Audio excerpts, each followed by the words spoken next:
یہ جو ہمارا تبلیغ کا کام ہے، دعوت کی جو مبارک محنت ہے، اس سے ایک تعمیر کرنی ہے، تعمیر جس کی بنیاد ایمان سے ہے. جیسے مکان کی تعمیر ہوتی ہے، اس کی بنیادیں ہوتی ہیں، پھر اس کی دیواریں چڑھتی ہیں، پھر اس کا چھت ڈلتا ہے، پھر اس کے اوپر منزل بنتی ہیں، پھر اندر کے کمروں کا کام الگ الگ ہوتا ہے، ایک تعمیر ہو کر ایک بنا، ایک عمارت تیار ہوتی ہے.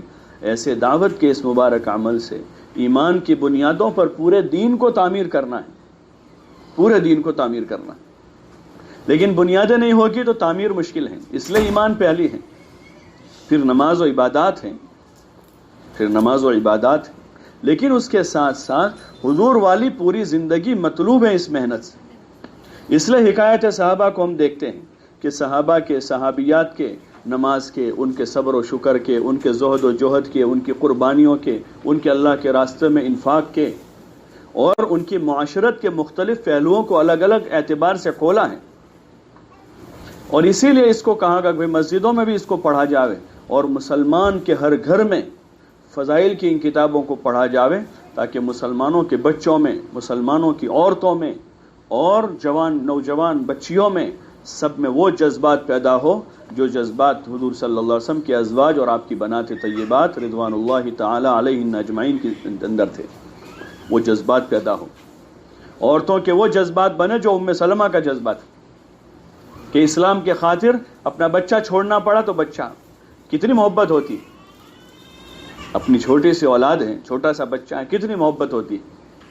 اور اپنا وطن، اپنا گھر بار، اپنے ماں باپ سب کو چھوڑنا پڑا، لیکن ہجرت کر کے گئی. وہ کیا جذبات ہیں، کیا دل کے اندر ایک اللہ کی محبت ہے جو سب سے پہلا حق اللہ کا ہے، اللہ کا حق ہے کہ اللہ کے لیے سب کچھ چھوٹ سکتا ہے.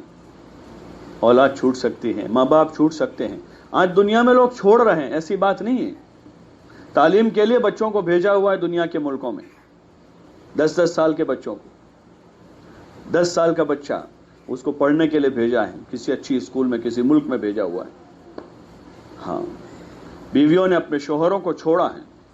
کتنے شوہر ہیں دنیا میں جو اپنا ملک چھوڑ کر دنیا کے ملکوں میں اپنی دنیا بنانے کے خاطر گئے ہیں. ان کی بیویاں ان کے پیچھے ان کی جدائی کا غم برداشت کر رہی ہیں. کتنی بچیاں ہیں جو بیاہ کر دوسرے ملکوں میں چلی گئی اور اپنے ماں باپ کی جدائی کا غم برداشت کر رہی ہے. وہ یہ حق، یہ حصہ اصل اللہ کا ہے، اصل حق اللہ کا ہے. جو صحابیات کی تاریخ ہمیں سمجھاتی ہے کہ اصل حق اللہ کا ہے. سب سے پہلا حق اللہ کا ہے، اور پھر اللہ کے رسول صلی اللہ علیہ وسلم کا ہے. النبی اولی بالمؤمنین من انفسہم. خود اللہ کلام پاک میں کہ نبی علیہ السلام کا حق ایمان والوں پر ان کی ذاتوں سے بھی زیادہ ہے. النبی اولی بالمؤمنین. اور وہ مشہور قصہ ہے جو عمر کا، حضور علیہ السلام کو جب آیا تو عمر نے کہا یا رسول اللہ مجھے اپنی ذات کے علاوہ سب سے زیادہ محبت آپ سے ہے. تو حضور نے کہا کہ عمر ابھی تمہارا ایمان کامل نہیں ہوا. پھر جب کہا کہ یا رسول اللہ اپنی ذات سے بھی زیادہ محبت آپ کی ذات سے ہے، تب پھر حضور نے کہا الآن یا عمر کہ اب تمہارا ایمان کی تکمیل ہو رہی ہے. یہ ہمارا پہلا سبق ہے، یہ ہمارا پہلا سبق ہے کہ دنیا کی ہر چیز سے زیادہ، سب سے زیادہ محبت اللہ کی ذات کی، اور اللہ کے بعد اللہ کے رسول حضرت محمد صلی اللہ علیہ وسلم کی محبت ایسی ہو کہ اللہ کے حکم پر، حضور کے طریقے پر ہم مر مٹنے والے ہوں، کھیل کرنے والے نہیں. اللہ کے حکم کے ساتھ کھیل نہیں. کبھی مرضی میں آئی تو پڑھ لی، آئی نہیں آئی تو چھوڑ دی. کبھی کسی کے شادی میں چلے گئے تو 2-3 نمازیں چھوٹ گئی. کبھی ٹہلنے چلے گئے تو عشاء فجر غائب ہو گئی. ایسے نہیں ہے. یہ تو ایک کھیل ہے، محبت کا خالی دعویٰ ہے. اس محنت سے یہ چاہا جا رہا ہے کہ سب سے پہلے ہماری بنیاد مضبوط ہو جاوے. دل کی گہرائیوں میں اللہ کی ذات کا یقین جو ہے صرف آفیشلی نہیں. ایک نظام ہوتا ہے نا، ایک نوکر اپنے آقا کا کام کرتا ہے، وہ ایک رابطہ ہوتا ہے، ایک ضابطہ ہوتا ہے، ایک ضابطہ ہوتا ہے. درمیان میں محبت نہیں ہوتی، پیسوں کی وجہ سے کام ہوتا ہے. ایسے نہیں، بلکہ اللہ کی ذات سے محبت کر کے کہ اللہ ہمارا رب ہے، وہ ہمارا خالق ہے، وہ ہمارا مالک ہے. عدم سے ہمیں اس نے وجود دیا ہے، ہم تو کچھ نہیں تھے. اس نے اپنے کرم سے پیدا کیا ہے، اس نے اپنا فضل کیا اور زندگی میں ہزاروں نعمتوں سے نوازا ہے. وہ مالک اس قابل ہے کہ مجھ سے محبت کریں اور محبت کے ساتھ اس کا حکم پورا کریں. محبت کے ساتھ حکم پورا کریں. ارے ایک ماں کا دودھ پیا ہے تو بچوں کو اس ماں سے محبت ہوتی ہے. کسی نے ہم پر احسان کیا ہے، اس احسان کے بدلے ہمیں محبت ہوتی ہے ان سے. اللہ نے اتنا بڑا احسان کیا، اللہ سے اتنی بھی محبت نہ ہو کہ 5 وقت ہم اس کے منادی کے حکم پر ہم روزانہ 5 وقت کھڑے ہو کر اس کے سامنے سر جھکا دیں. اتنی محبت سے بلا رہا ہے، حی علی الصلاۃ، حی علی الصلاۃ، حی علی الفلاح. کتنی محبت سے پکار رہا ہے. یہ ایمان کا تقاضا ہے کہ پھر اللہ کے حکم پر کھڑا ہوا جاوے، اس اللہ میں مشغول ہوا جاوے، سب چیزوں سے فارغ ہو کر دل و جان سے اللہ کی عبادت میں مشغول ہونا. دل و جان سے، خالی جسم کی حرکت نہیں، ظاہری سجدہ نہیں. ایک مشق کر کے، ایک محنت کر کے نماز کو ایسا بنایا جاوے کہ نماز ہماری مرغوب چیز ہو جاوے. اذان کا انتظار ہونے لگے، کب اذان ہو. نماز کا وقت آ رہا ہے. نماز کتنا بڑا عمل ہے. اللہ کی بارگاہ میں حاضری ہے نماز ایک بڑے کی، اور وہ بڑا جو سب سے بڑا ہے، شہنشاہ کے بارگاہ میں حاضری کا موقع مل رہا ہے. ایک بڑے دربار میں حاضری ہو رہی ہے. ارے کسی کی معمولی سی منگنی شادی کا پروگرام ہوتا ہے تو اس میں بن سنور کر ہر ایک جانے کی کوشش کرتا ہے. ایک چھوٹا سا، جہاں سب اپنے جیسے انسان ہوں گے، ہم سے زیادہ عیبدار ہوں گے، بازت ہر ایک کپڑوں میں اپنا عیب چھپا کے آیا ہوگا. اور وہ شہنشاہ جو خالق کائنات ہیں، اس کے بارگاہ میں حاضری کا موقع دیا جا رہا ہے. حدیث پاک میں حضور علیہ السلام نے فرمایا، المصلی یناجی ربہ، مصلی یعنی نماز پڑھنے والا یا نماز پڑھنے والی اپنے اللہ سے باتیں کرتے ہیں. براہ راست اللہ سے ہم کلامی کا موقع ملتا ہے. اس نماز کو پوری عظمت کے ساتھ، پورے دھیان و توجہ کے ساتھ، پوری محبت کے ساتھ. لیکن پہلے دن سے وہ نماز نہیں بنی ہوئی، اس کے پیچھے ایک محنت ہے. روزانہ حضرت مولانا یوسف صاحب رحمۃ اللہ علیہ فرماتے تھے کہ لمبی نفلیں پڑھ کے، لمبا قیام، لمبا رکوع، لمبا سجدہ کر کے نماز کی ایک مشق کی جاوے، اس میں دھیان پیدا کرنے کی کہ میں اپنے خالق کے سامنے کھڑا ہوں، میں اپنے خالق کے سامنے کھڑی ہوں جو میرا رب ہے، جس نے مجھے پیدا کیا ہے، جس کی ہزاروں نعمتوں کے احسان تلے میں دبا ہوا ہوں. قدم قدم پر اس کے احسانات، کوئی لمحہ، کوئی گھڑی خالی نہیں ہے جس میں اللہ کے احسانات ہمارے اوپر نہ ہو.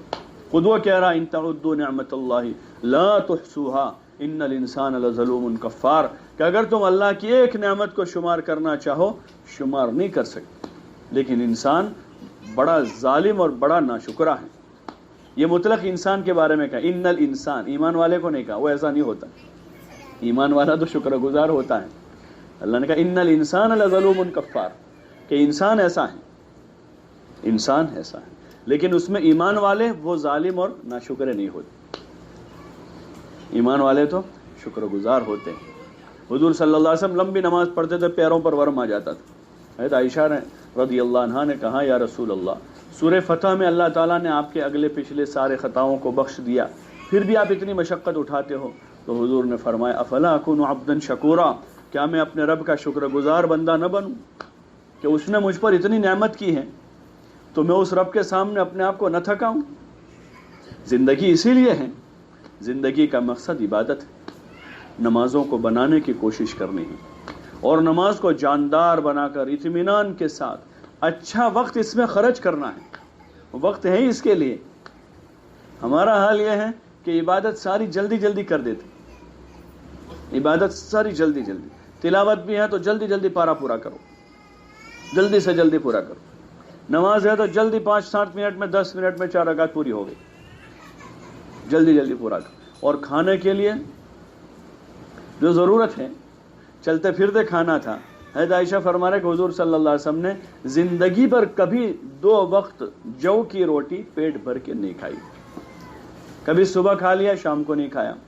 اور صرف فاقوں میں ایسا نہیں ہوا، ایک تو فاقوں کے دن تھے کہ کھانا ہی نہیں تھا، لیکن حضور صلی اللہ علیہ وسلم کا معمول یہ تھا کہ ایک وقت کھا لیا صبح کو، پھر شام کو چھوڑ دیتے تھے. شام کو کھا لیا تو پھر صبح چھوڑ دیتے، دودھ پی لیا تو اب کھانا نہیں کھاتے تھے، گوشت کھا لیا تو دودھ نہیں پیتے تھے، گوشت کھا لیا تو دودھ نہیں پیتے۔ حضرت عمر کی مشہور روایت ہے کہ آپ کے دسترخوان پر کبھی 2 سالن جمع نہیں ہوئے، 2 سالن کبھی جمع۔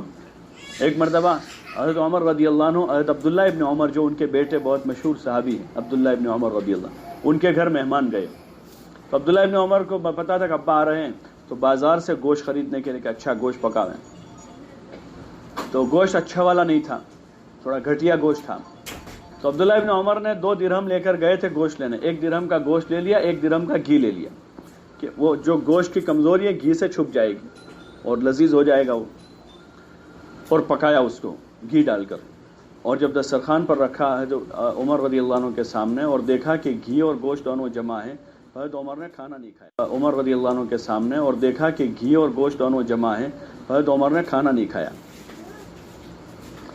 ابن عمر نے کہا ابا جان آپ کے لیے پکایا ہے، بولے میں نہیں کھاؤں گا، کیوں؟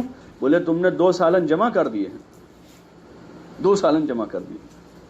انہوں نے کہا کہ ابا جی میں تو 2 درہم لے کر گوشت لینے گیا تھا، 2 درہم والا نہیں ملا، 1 والا تھا تھوڑا گھٹیا تھا، تو دوسرے درہم کا گھی لیا ہے، کوئی زیادہ خرچہ نہیں کیا ہے، وہی پیسہ لگایا۔ بولے نہیں تم نے 2 سالن جمع کر دیے، میں تمہارا کھانا نہیں کھاؤں۔